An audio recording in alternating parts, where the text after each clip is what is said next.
Hey, good day to you. This is Todd. I am a regular dude walking in the Word. And today is Sunday, and so we are going through the book of Psalms every Sunday, and it's entitled Sunday in Psalms. And today we are looking at Psalm 66 here, and it's entitled Shout. You think about it, I think about it in my life as I was looking at this passage of Scripture here. It starts out by saying, Shout for joy to God, all the earth. And I thought back, how often do I shout? I not that often, okay? And if people shout nowadays, it's like not how would you say it?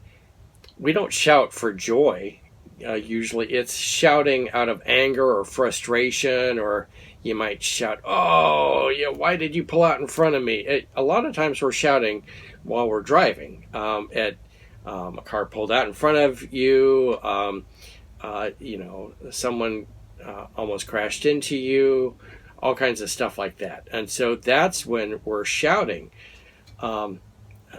Very rarely am I shouting because something great happened. Okay, it might be, you might go to a football game and then shout that night as you're watching the football game, but after that you come home and you're reading a book or watching TV or whatever, and you're not shouting then.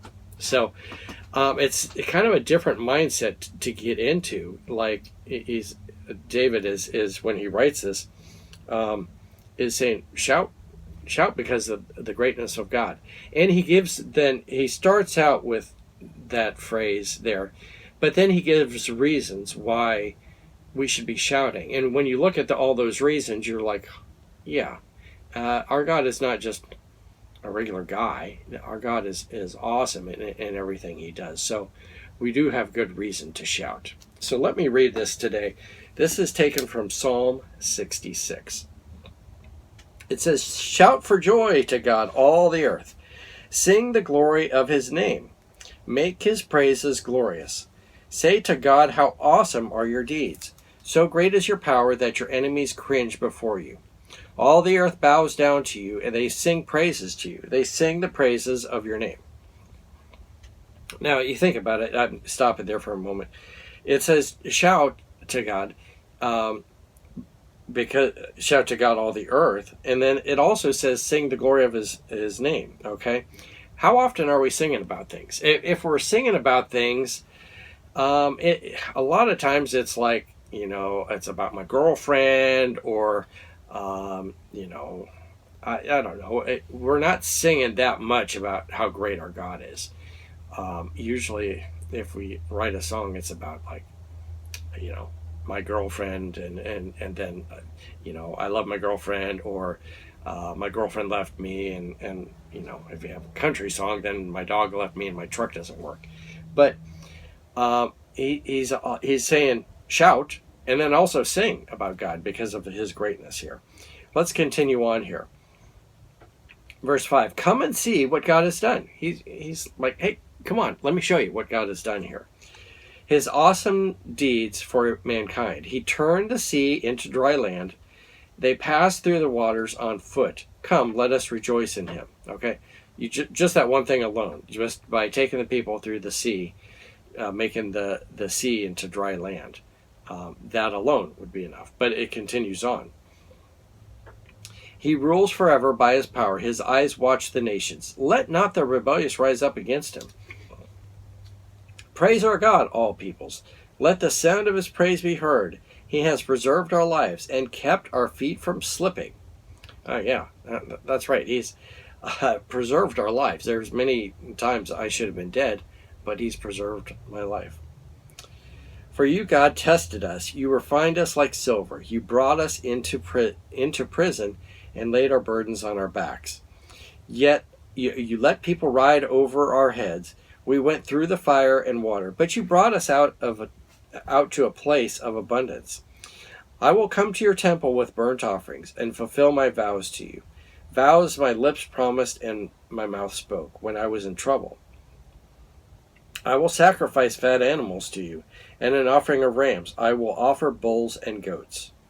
Okay, so as we went through verse 8 there, all the way through 15, he's talking about how the people were in captivity. They were in captivity in Egypt, but then there was also different times. If you look at the book of Judges, they were also in captivity. God allowed them to go into captivity because they weren't obeying Him. Okay, in Egypt they were taken captive by the Egyptians, and they were slaves there.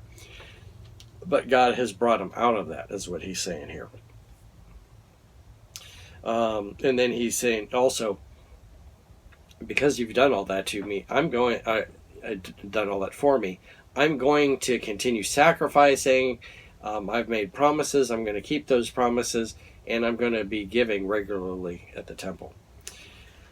Verse 16, come in here, all you who fear God. Let me tell you what He has done for me. What a great thing. It's a testimony. Let me tell you what God has done.